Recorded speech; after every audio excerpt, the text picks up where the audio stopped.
Assalamualaikum warahmatullahi wabarakatuh. Saya Sukron Makmun MPDI, peserta PKDB tahun 2026 ITP UIN Said Ali Rahmatullah Tulungagung, akan melaksanakan kegiatan pembelajaran dengan mata kuliah Perilaku dan Budaya Organisasi. Mari kita ikuti bersama-sama. Assalamualaikum. Oke. Assalamualaikum warahmatullahi wabarakatuh. Waalaikumsalam warahmatullahi wabarakatuh. Gimana kabarnya saudara-saudari sekalian? Alhamdulillah. Oke, kabar. Oke.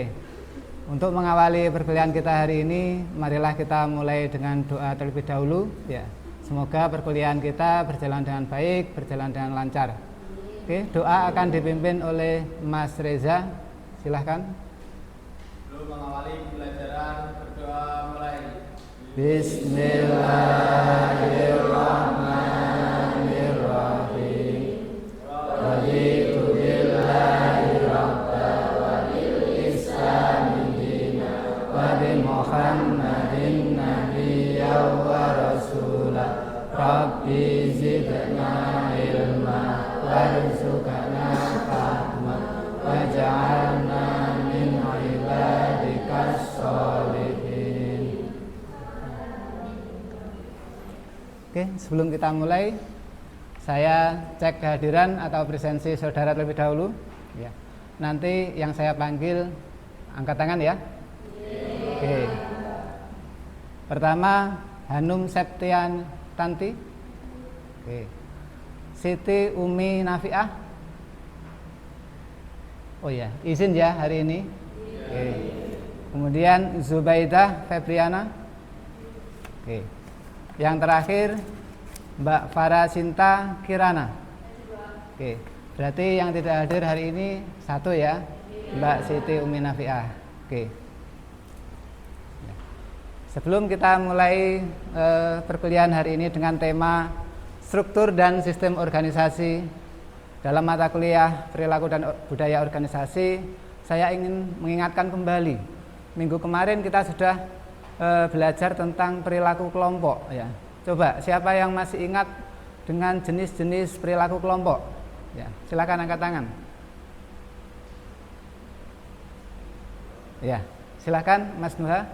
Baik, kemarin dijelaskan bila mana perilaku kelompok dalam organisasi adalah respon, tindakan, dan juga interaksi kolektif dari dua individu atau lebih yang saling bergantung untuk mencapai suatu tujuan bersama. Oh iya. Oke. Kemudian yang kedua ya, bagaimana perilaku kelompok itu bisa terbentuk ya, dengan format seperti apa? Silakan yang bisa. Oh ya, Mbak Mira, silakan.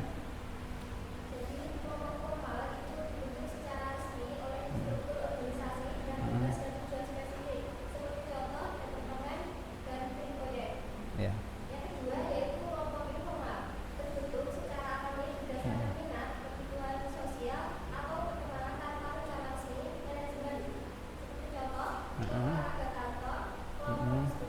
Ya.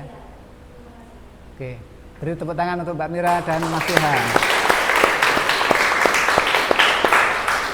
Oke, sebelum kita mulai ke tema berikutnya hari ini, ya kita ice breaking terlebih dahulu. Silahkan berdiri.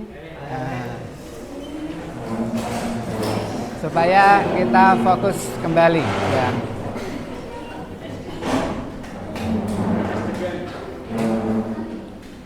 Oke. Silakan menghadap ke kanan.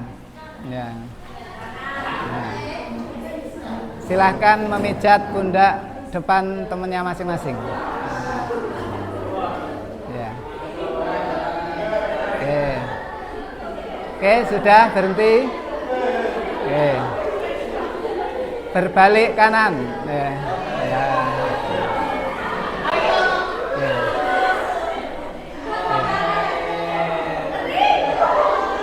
Oke, selesai. Silakan kembali duduk. Ya, silakan kembali. Ya. Oke. Oke, kita masuk ke dalam kuliah inti Tujuan dari materi hari ini adalah untuk mengetahui dan memahami bahwa struktur dan sistem organisasi itu ada di dalam baik itu lembaga pendidikan, organisasi perusahaan maupun di organisasi masyarakat. Oke, kita masuk ke materi ya. Struktur dan sistem organisasi, bagaimana kita bisa memahami kerangka kerja, elemen kunci dan bentuk-bentuk struktur organisasi untuk membangun lembaga pendidikan yang efektif, efisien, dan terkoordinasi. Ya. Oke, apa itu struktur organisasi? Ya. Struktur organisasi adalah sistem yang mendefinisikan hierarki dalam suatu organisasi. Ya. Mengidentifikasi ini setiap pekerjaan, kemudian fungsinya, dan kepada siapa ia melapor. Ya. Struktur dalam organisasi itu menentukan ya kinerja organisasi ke depan ya. Bagaimana informasi itu dapat mengalir antar level ya, baik itu dari pimpinan sampai ke tingkat bawah. Kemudian bagaimana keputusan itu dibuat dan didistribusikan atau disampaikan. Kemudian bagaimana setiap individu memiliki proses dan fungsi yang jelas ya. Oke.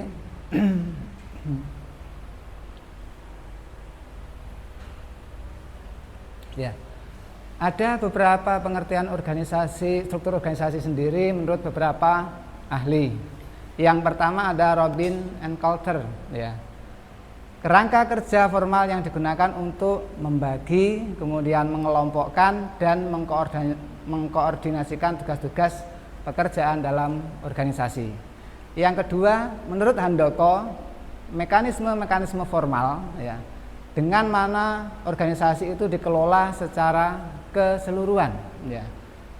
Dan yang ketiga menurut Hasibuan ya, menggambarkan tipe organisasi, kemudian pendepartemenan ya, departemen itu kemudian ada kedudukan, ada wewenang serta garis perintah dan tanggung jawab ya di dalam organisasi.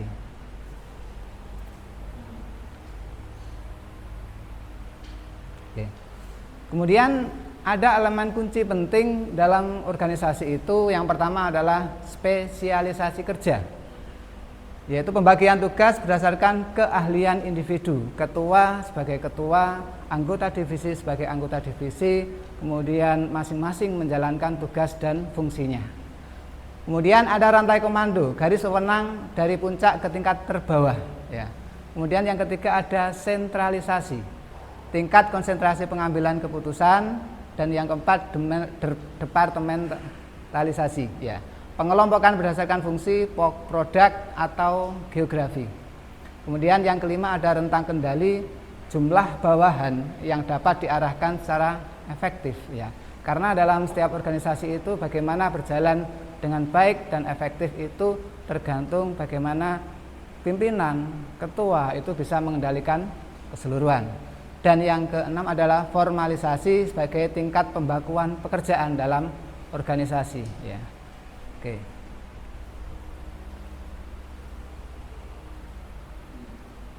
Ya. Mengapa struktur organisasi itu penting ya? Pertama adalah kejelasan hubungan dan tanggung jawab ya. Setiap anggota memahami tugasnya, kepada siapa ia bertanggung jawab, mencegah tumpang tindih wewenang. Yang kedua, kejelasan kedudukan. Bagan organisasi itu memperjelas posisi setiap anggota dan memperluas interaksi ya. Kemudian yang ketiga, pengawasan dan pengendalian. Memungkinkan evaluasi kinerja secara berkala berdasarkan fungsi dan tanggung jawab masing-masing. Oke. Materinya sampai di sini dulu ya. Mari kita berdiskusi secara kelompok. Kita membentuk kelompok 5 orang, 5 kelompok ya. Masing-masing bisa 10 sampai 9 orang anggota kelompok. Oke.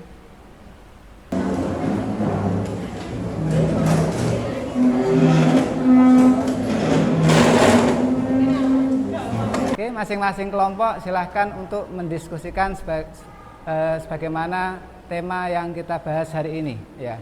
Kelompok 1, kelompok 2, kelompok 3, kelompok 4, dan kelompok 5 ya. Sudah didapat itu ya. Oke.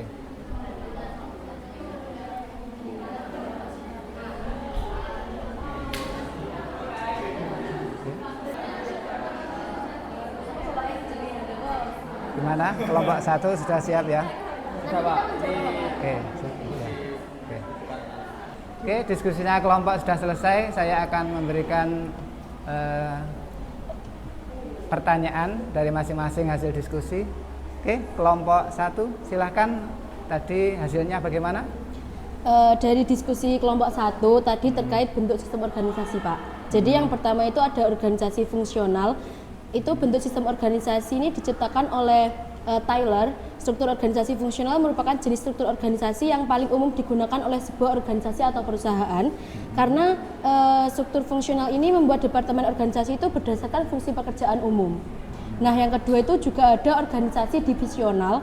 Itu adalah jenis struktur organisasi yang melakukan pengelompokan berdasarkan kesamaan produk, jenis, servis, layanan, pasar, dan letak geografisnya. Jadi lazimnya ini diterapkan pada sebuah perusahaan yang berskala menengah hingga perusahaan besar. Struktur organisasi divisional ini lebih tinggi jika dibandingkan dengan yang organisasi fungsional tersebut. Jadi dari kelompok kami itu ada 2 bentuk organisasi tadi, fungsional sama divisional. Oke, terima kasih untuk kelompok 1. Iya. Ya. Undang cepet.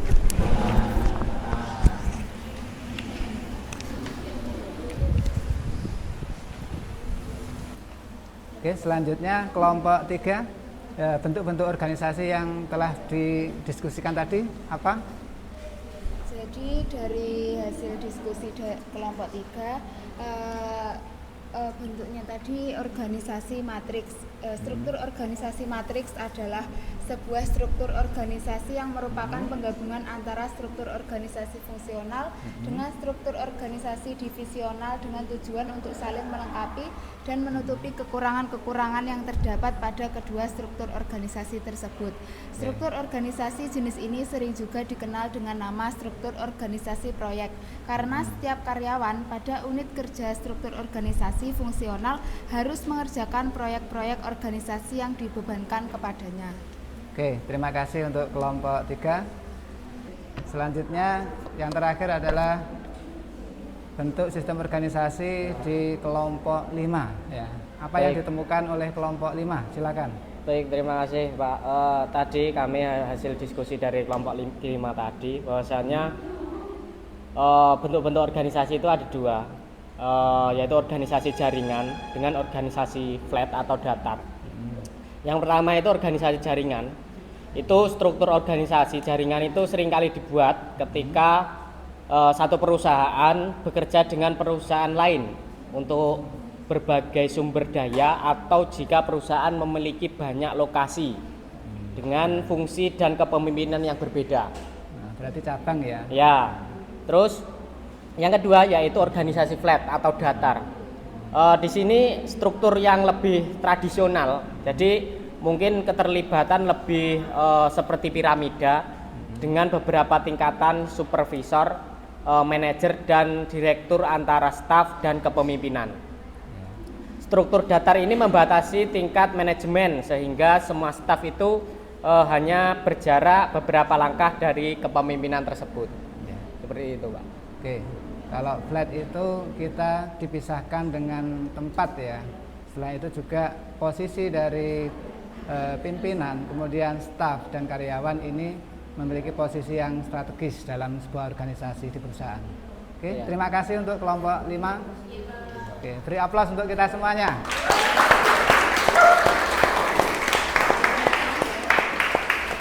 Selanjutnya, ya, apa yang sudah kita pelajari hari ini ya, adalah struktur organisasi dan sistem organisasi. Ya.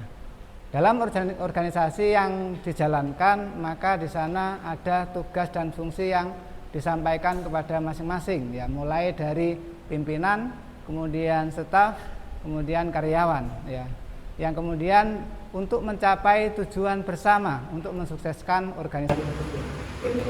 Kemudian dalam sistem organisasi ada beberapa bentuk, ya. Tadi yang sudah didiskusikan, yang pertama apa? bentuk sistem organisasi fungsional.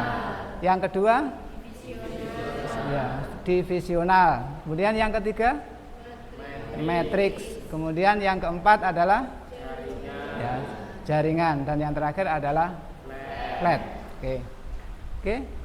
Semoga perkuliahan kita hari ini membawa manfaat dan barokah bagi kita semuanya. Sebelum kita akhiri ya, untuk pertemuan berikutnya silahkan mereview apa yang sudah kita pelajari hari ini, dan silahkan pelajari tema berikutnya, yaitu mengenai proses komunikasi dan pengambilan keputusan ya. Oke, sampai ketemu di pertemuan berikutnya. Marilah kita akhiri dengan doa. Silakan Mas Reza untuk memimpin doa. Untuk mengakhiri pembelajaran pada siang hari ini, berdoa mulai. Bismillahirrahmanirrahim. Subhanakallahumma wa bihamdika asyhadu an la ilaha illa anta astaghfiruka wa atubu ilaik. Alhamdulillahirabbil alamin. Assalamualaikum warahmatullahi wabarakatuh.